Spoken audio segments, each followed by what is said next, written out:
You know, I was my first speech since high school, and I thought I'd have a few beers and become less nervous, but I'm just drunk and nervous now. No, not drunk. I'm just joking.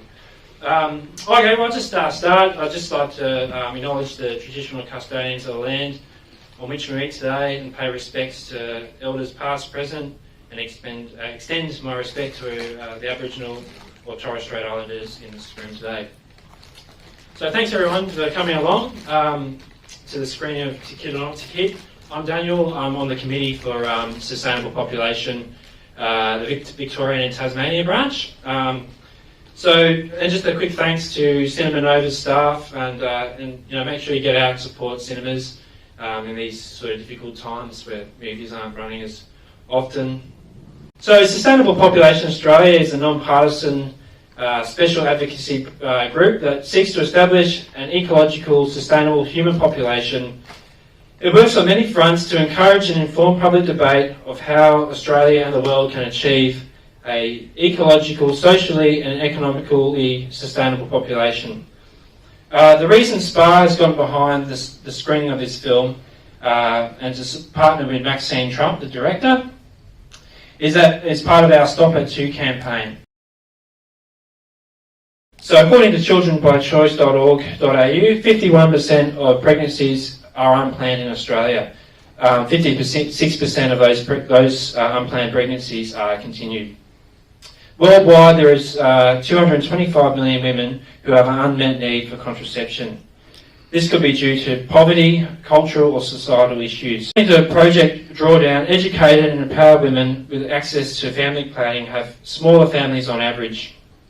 This not only reduces the environmental impact, but it's also a moral issue. It affects gender equality, fairness, and mitigating pain of millions of unwanted pregnancies globally everywhere.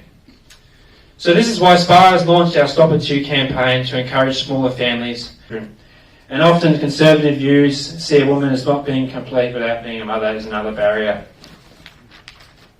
And also the attacks on reproductive rights, to abortion rights and banning of family planning contraceptive services in various countries.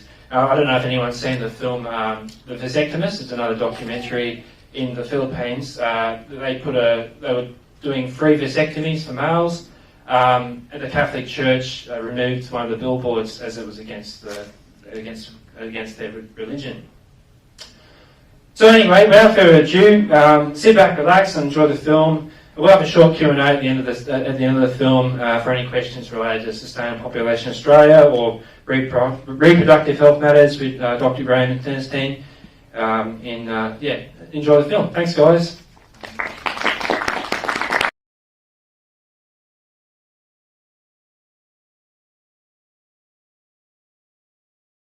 Yeah, it's interesting watching that. I've had a vasectomy, and I've had none of those sort of issues that come up with me. Like no one ever brings it up. But it's interesting that it's usually me that brings it up. It's like there's that joke that they say, oh, how do you know someone's vegan? Well, they'll tell you about it. Well, for me, it's vasectomy. But also, I'm a vegan, but I'll tell you about it. Daniel will tell you about it.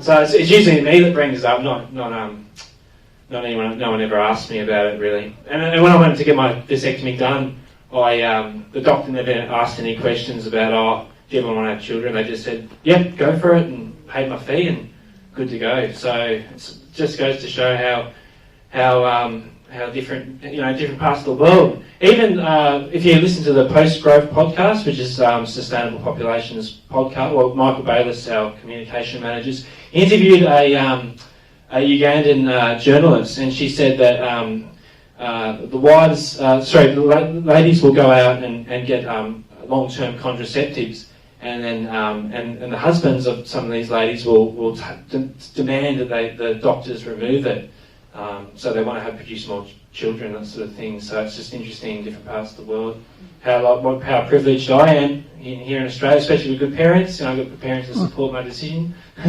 And but I'd just like to invite Graham up, Dr. Graham Denniston, if he'd like to come up and just have a bit of a Q&A if anyone had any questions about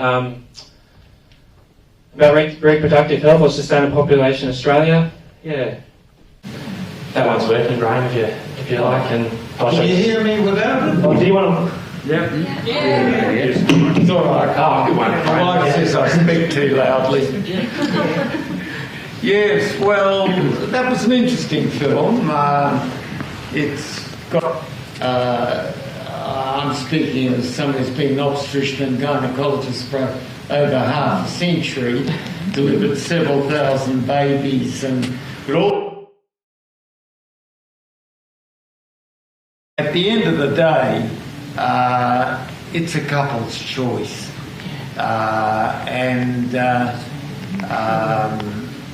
I don't think I can say any more. To me, it's screamingly obvious that population, well, as I describe it, in a very bad aspect of medical practice is known as empirical treatment, treating the symptom and neglecting the cause. And I feel that I belong to a couple of environmental organisations.